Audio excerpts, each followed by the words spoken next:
Bonjour, bonjour, bonjour. Alors cette semaine, on se retrouve avec Anaïs. Anaïs qui est donc auxiliaire de vie et qui, un peu comme auxiliaire anonyme, a décidé de nous rejoindre ce jour après mon invitation pour nous parler de son métier. Bonjour Anaïs, Bonjour, bonjour, comment allez-vous? ça va super. Même si les journées commencent à se rafraîchir, ça va quand même. Bon, d'accord. Alors, Anaïs, un peu comme votre prédécesseur, je vais vous demander tout bonnement de vous présenter. Alors, moi, je suis en Île-de-France. Alors, j'aime bien savoir dans quelle ville ou dans quelle région ou dans quel département vous situez. Alors, moi, je suis sur la commune de Saint-Jean-d'Illac, tout proche de Bordeaux. Ah oui, chouette. Et du coup, une bonne connaisseuse de vin ou pas? Amatrice, oui. Une bonne amatrice? Ok, Oui. bah, vous avez de la Rouge, chance. blanc, rosé, voilà. On ne fait pas de différence. Ok, bah, c'est super. Bah, surtout quand on habite près de Bordeaux, ça, enfin, dans cette région-là, on en profite. Alors, Anaïs, dites-moi un peu plus sur bah, votre parcours, pourquoi ce métier et qu'est-ce qui vous plaît le plus dans ce métier? Alors, moi, c'est un parcours un petit peu atypique. J'ai eu une première, on va dire, un premier contact avec les personnes âgées en étant cuisinière de collectivité en EHPAD. Donc, on avait un contact avec la personne âgée, mais un contact qui était quand même assez spontané et assez distant de par la profession de cuisinier ou de cuisinière. Et petit à petit, en échangeant après les repas avec les personnes âgées, pouvoir échanger avec eux sur leur vécu, sur leur parcours de vie, sur tout un tas de choses du quotidien, je me suis dit que effectivement le contact avec eux me déplaisait pas, loin de là. Et donc j'ai eu envie, voilà, de voir autre chose et de pouvoir vraiment travailler en EHPAD, en contact direct avec les personnes âgées. Donc de là, j'ai commencé en tant qu'ASH dans un établissement sur Saint-Jean-d'Illac d'ailleurs, Et donc où effectivement ASH, juste pour ceux qui ne savent pas, c'est quoi ASH? ASH que je resitue, Je crois que le A, c'est aide, aide. euh, assistante de service hospitalier. Ok, très bien. Voilà, donc j'ai fait un petit bout de chemin en tant qu'ASH et à l'époque, l'établissement dans lequel donc je travaillais avait aussi une société d'aide à domicile. Et de là, ils m'ont proposé si j'étais intéressée de pouvoir travailler sur leur société d'aide à domicile auprès de Ok. personnes âgées et vulnérables. Donc de là, j'ai pris le poste d'aide à domicile. Et ça fait maintenant 7 ans que je fais cette profession. Ah Donc, oui, ça a c'est été bien. finalement une vraie révélation. Ah oui, 7 ans, ça fait beaucoup. Ça veut dire que c'était une reconversion choisie et très appréciée. Et au début, une reconversion, c'est vrai qu'au départ, voilà, j'aurais pas pensé faire autant de chemin finalement dans cette profession. Et d'ailleurs, depuis le mois de juillet, je me suis même installée à mon compte. Ok, très bien. Oui, du coup, ah oui, d'accord. Donc, vous avez commencé par la société, puis vous avez pris de l'aisance et de la confiance. Vous avez certainement appris au fur et à mesure des rencontres des personnes que vous accompagnez au sein de la structure. Vous avez eu beaucoup de profils, je suppose. Enfin, vous avez eu des Oui, profils un peu différents. exactement. Vous avez eu quel type de profil? Est-ce que c'était des personnes... Parce que dans l'aide à domicile, on pense souvent aux personnes âgées, mais il y a souvent des plus jeunes aussi, parce qu'il y a des accidents de la vie, il peut y avoir aussi des plus jeunes qui ont des handicaps génétiques. Vous aviez quel type de profil? C'était plutôt des personnes âgées ou vous aviez des personnes plus jeunes? Alors effectivement, on était un petit peu sur tout type de profil. Donc D'accord. effectivement, on avait des personnes âgées, Oui. mais nous avions aussi des gens qui sortaient tout simplement d'hospitalisation et qui avaient besoin d'une aide spontanée. tout à Et fait. nous avions aussi des gens plus jeunes avec certaines pathologies, voilà, des maladies auto-immunes ou bien des accidents du travail qui font que ils ont une mobilité un petit peu réduite. Voilà, effectivement, sur l'aide à domicile, on peut avoir tout type d'âge et tout type de pathologie. Exact. Oui, parce qu'on l'oublie parfois, on reste souvent sur l'idée qu'il s'agit de personnes qui perdent en autonomie parce qu'ils vieillissent, mais on peut perdre en autonomie à tout âge. Ou on Exactement. peut être totalement, enfin, on peut être déficient dès le début, malheureusement, de la vie, suite à des maladies rares, très rares, qui impactent les muscles ou qui impactent tout simplement une partie du cerveau. Je voulais vous demander, quel est le souvenir le plus marquant de ces 7 dernières années d'activité? Le plus marquant, j'ai suivi pendant quasiment 7 ans une petite mamie qui est décédée à l'âge de 101 ans et demi. Et c'était une dame qui vivait totalement seule, qui n'avait jamais connu d'homme, donc qui n'avait pas été mariée, qui n'avait pas eu d'enfant. Et de par son âge, on se doute bien qu'elle n'avait plus personne de sa famille. Et c'était vraiment une petite mamie qui était vraiment complètement isolée socialement. Elle avait le passage des infirmières matin et soir, le passage du médecin une fois par mois. Et finalement, moi, en tant qu'aide à domicile où j'intervenais chez cette dame tous les jours du lundi au vendredi, j'étais finalement son seul lien réel avec l'extérieur. Et ça a été une dame qui m'a beaucoup marquée de par la personne en elle-même. C'était une dame en plus qui avait un sacré caractère, qui avait toujours vécu seule, donc justement qui savait ce qu'elle voulait et qui n'avait pas eu pour habitude de, comme on peut le dire, mettre un peu d'eau dans son vin. Donc effectivement, c'était les premières années avant vraiment de tisser ce lien de confiance. Elle m'en a fait baver un petit peu, hein.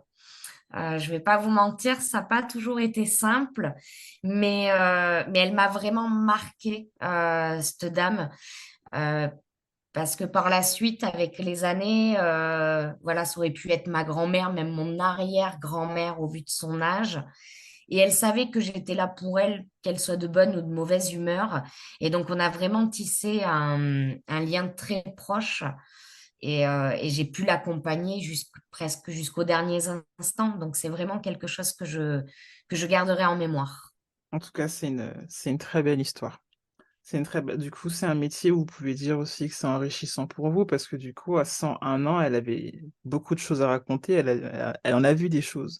Elle en a vu des choses, elle en a appris des choses, donc elle vous en a fait part de temps en temps ou de ce qu'elle pensait de la vie ou de la société de maintenant.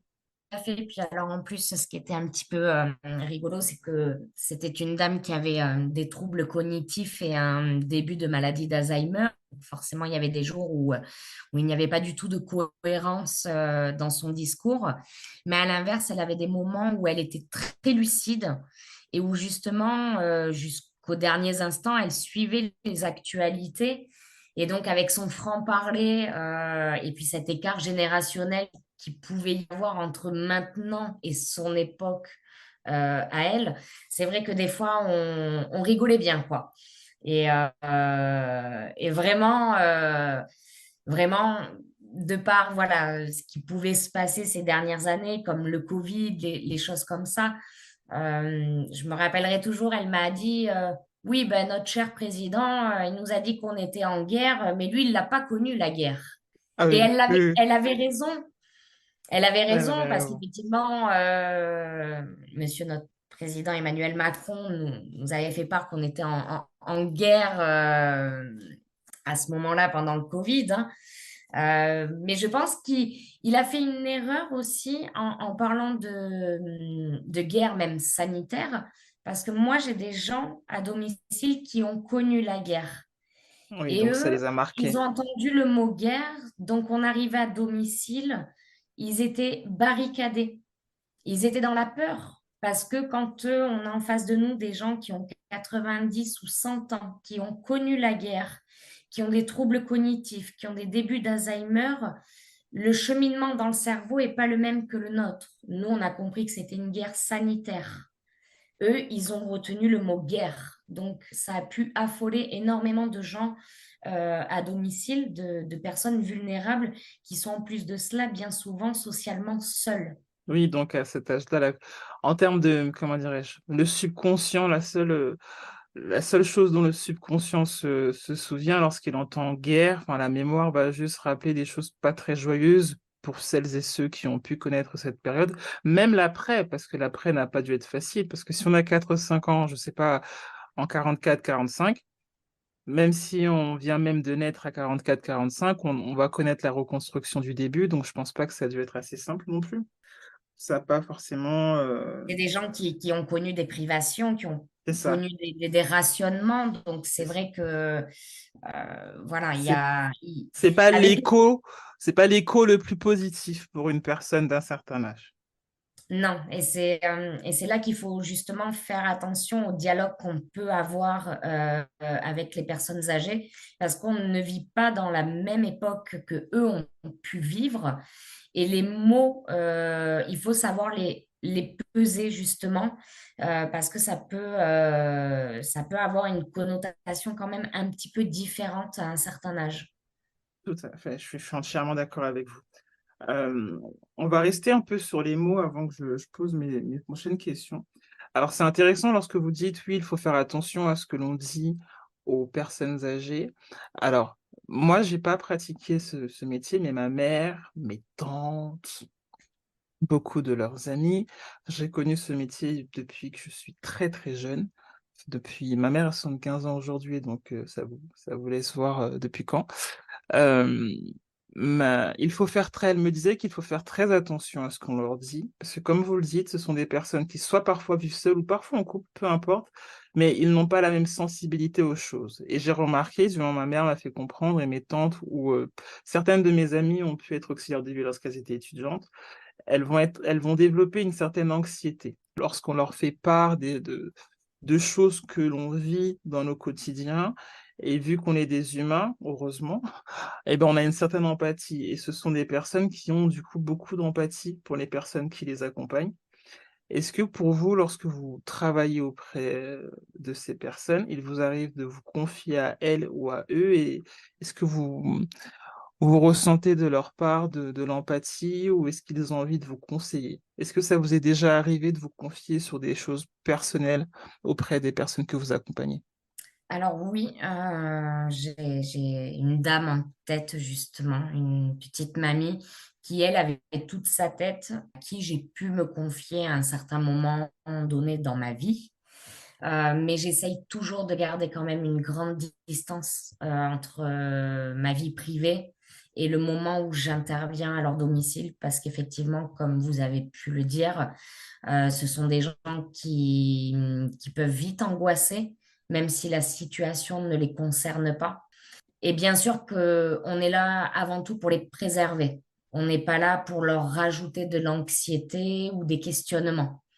Donc, ça m'est arrivé une fois, effectivement, de me confier à une mamie voilà, avec qui j'avais des liens depuis un certain nombre d'années, mais de façon toujours quand même très subtile. On rentre pas dans tous les détails de sa vie. C'est vrai que quand on intervient chez des gens pendant 4, 5 ans, plusieurs fois par semaine, ils vous connaissent. Ils savent quand ça va pas. Vous avez beau leur dire que oui, ça va, vous avez beau cacher voilà, vos soucis, certains arrivent quand même à le déceler. Et force à force de questionner, oui, vous arrivez des fois au moment à dire oui, effectivement, en ce moment, voilà, j'ai quelque chose qui me tracasse, mais il faut garder cette distance, même si ça peut paraître parfois difficile, parce que nous, on rentre dans leur quotidien tous les jours. Donc, on aurait envie de se confier, puisque eux se confient à nous. Mais il faut garder en tête, on est là avant tout pour travailler. Dans un autre contexte de travail, on ne se confierait pas aussi facilement. Vous venez d'écouter la première partie de mon entretien avec Anaïs, auxiliaire de vie près de Bordeaux.